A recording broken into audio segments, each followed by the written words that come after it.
최근 군 관련 보도를 보면 자주 등장하는 놈이 하나 있습니다. 보통 군에서 장갑차라고 하면 궤도를 달고 야지를 거침없이 주행하는 모습의 형태를 떠올리기 쉬운데요. 라떼 군에서는 보기 쉽지 않았던 형태의 장갑차가 대한민국 육군, 그중 보병의 체질을 개선하기 위해 속속들이 투입되고 있습니다. 대한민국 육군을 등에 태우고 압록강, 두만강까지 내달릴 발휘되어줄 한국 호랑이, 차륜형 장갑차 백호입니다.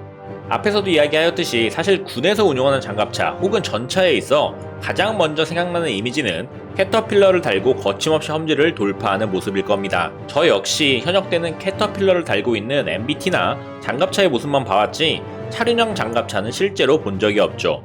차륜형 장갑차의 도입 배경은 요즘 엄청나게 광고하고 있는 아미타이거 4.0에 있어 핵심 중 하나인 걷지 않는 보병을 만들겠다는 계획하에 진행되고 있습니다.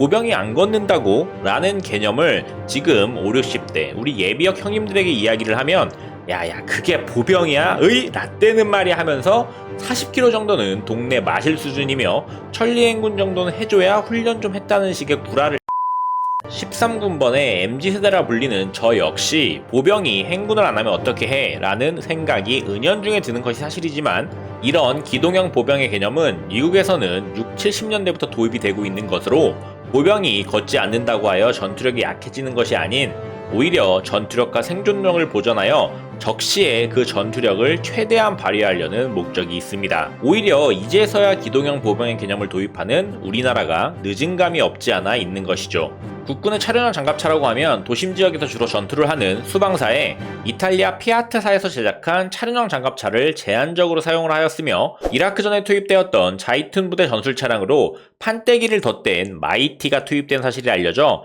국민적 공분을 사게 되자 급하게 도입하였던 바라쿠다 장갑차 정도가 알려져 있습니다. 근데 마이티는 중동의 비호 알라의 MLRS로도 활약하는데 말이죠. 다시는 대한민국의 마이티를 무시하지 마.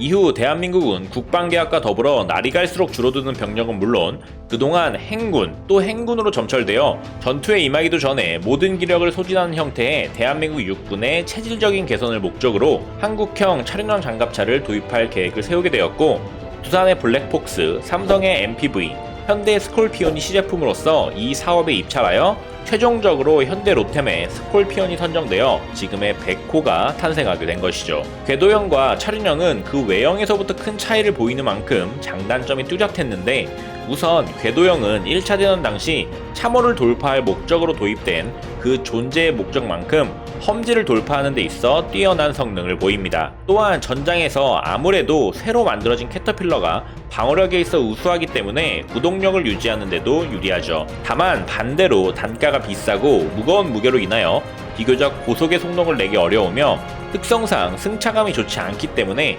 궤도형 장갑차에 타고 있는 병력들의 피로감이 생각보다 전투력에 미치는 영향이 크다는 이야기가 있죠. 또한 엄청난 무게와 강철로 이루어진 캐터필러로 인해 궤도형이 지나간 기동로는 작살이 나기 일쑤이기 때문에 뒤따르는 병력 및 물자들의 기동이 어려워지기도 하는데 경기 북부 지방의 아스팔트 도로들이 남아나지 않는 것을 보면 그 위력을 쉽게 알 수 있습니다. 차륜형 장갑차의 경우 궤도형에 비해 저렴한 단가로 생산이 가능하며 우리가 타고 다니는 일반 차량과 비슷한 개념의 차량이기 때문에 승차감이 궤도형과는 비교할 수 없을 정도로 좋다고 알려져 있어 탑승한 병력들의 피로도가 현저히 줄어든다는 실제 운용 보고도 있다고 합니다. 또한 가볍다는 장점이 있는데 이는 미국의 대표적인 차륜형 장갑차인 스트라이커가 이라크전에서 운용된 이유이기도 한데 가벼운 장갑차를 항공기로 신속하게 전개할 수 있다는 장점이 있었죠.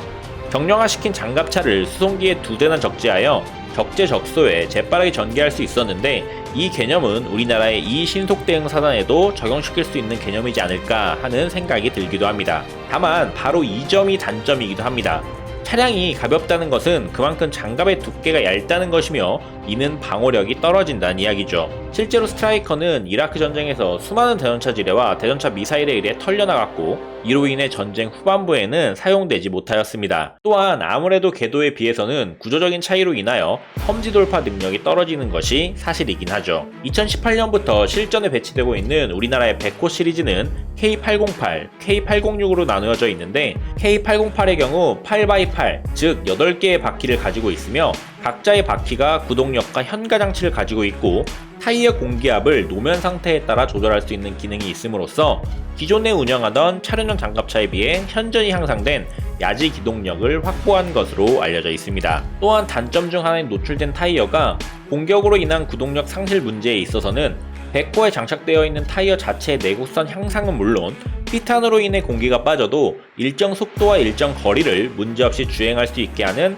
럼플렉 방식의 타이어이기 때문에 향상된 전투 지속성을 보이며 혹은 고속으로 전장을 이탈할 수도 있는 능력을 보유하고 있는 것으로 알려져 있습니다. 또한 한반도 전장에서 기동력을 확보하는 차원에 있어 수많은 곳에 자리 잡고 있는 강과 하천으로 인해 도하, 도섭 능력을 빼놓을 수가 없는데 전시에 북으로 밀고 올라감에 있어 물론 공병의 도움을 받을 수도 있겠지만 자체적인 도섭, 도하 능력은 신속한 기동에 있어서 매우 중요한 요소입니다. 백호의 경우 양쪽에 달려있는 워터젯을 이용한 도하 능력을 보유하고 있으며 기본 무장의 경우 12.7mm의 K6와 같은 중기관총은 물론 K4 유탄 발사기까지 탑재가 되어 있습니다.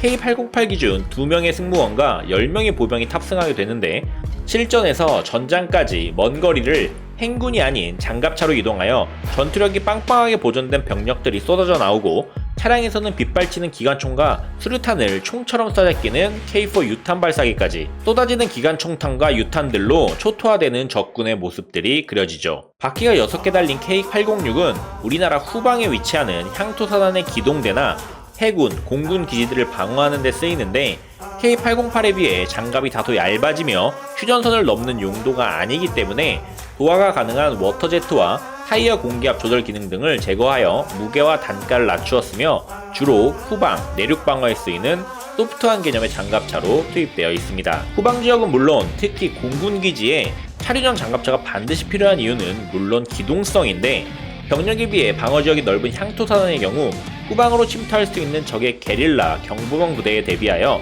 신속하게 교전 지역에 투입하여 병력을 집중시킬 수 있는 능력이 필요하며 이를 후방의 수색대로 불리는 기동대에 투입, 운영함으로써 그 능력을 극대화시키고 있죠. 공군기지나 해군기지 역시 대부분 방대한 규모를 자랑하기 때문에 이를 방어하는 병력들에게 있어서도 향상된 기동력이 필요한 상황입니다. 비교적 소수의 병력이 기지를 방어하고 있기 때문에 기동력과 더불어 생존성이 요구되는데 공군기지의 경우 K200 장갑차가 투입되어 있는 경우도 있습니다만 활주로가 메인인 공군기지에 아스팔트 도로를 작살내는 궤도 장갑차가 돌아다니는 것은 사실상 자폭행위와도 같은 것이죠. 따라서 후방기지들 방어에 있어 K806 백호가 그 역할을 극대화시키고 있습니다. 이전 25사단 컨텐츠에서도 말씀드렸듯이 K808 백호는 아미타이거 4.0이라는 체계에 있어 보병을 걷지 않게 하여 체질 자체를 개선하겠다는 목표에 있어 매우 중요한 무기입니다.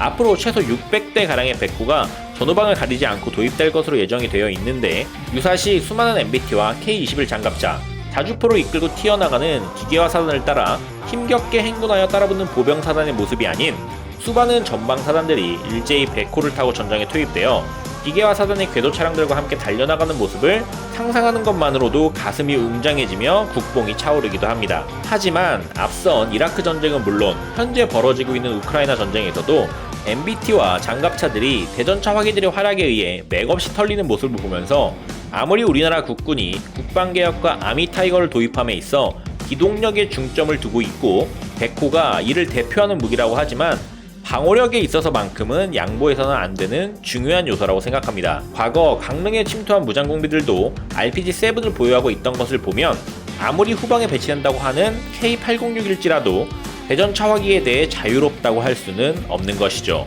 실제로 적진에 투입되는 K808은 말할 것도 없습니다. 적의 중기관총을 막을 수 있는 장갑을 둘렀다고는 하나 과연 주적이 분대당 2정씩 들고 다니는 말 그대로 한 개 중대만 털어도 몇십 개가 나오는 대전차 화기에 대한 대비가 되어 있는지는 우려가 되는 항목이죠.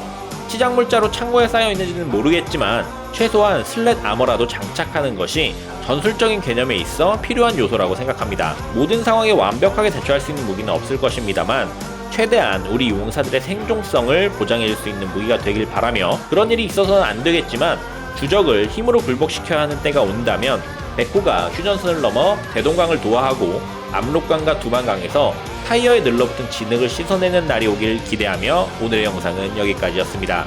재밌게 보셨다면 구독과 좋아요, 알림 설정까지 부탁드리겠습니다.